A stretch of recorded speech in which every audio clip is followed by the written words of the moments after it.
بكرة عندنا مباراة للتاريخ. احنا عندنا فريق عالمي، محدش خاف يا جماعة على الأهلي. انت عندك أقوى فريق في تاريخ الأهلي، قسما بالله هجوميا أقوى فريق في تاريخ الأهلي.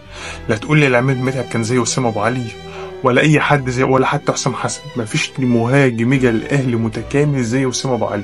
ما في عندكش وينج إجا من 20 سنة زي تريزيجيه، وعندك بن شرقي، وعندك على الجنب التاني زيزو، وعندك ياسين الشحات، وفي خط النص اليو ديانج، وعندك حمدي فتحي، وعندك محمد علي بن رمضان، وامام عاشور.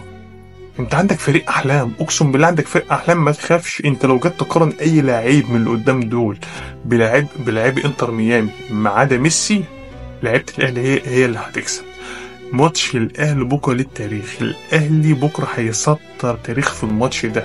خليكم مستعدين علشان اسطورة الاهلي هتبدأ من بكره في ميامي. عاش الاهلي.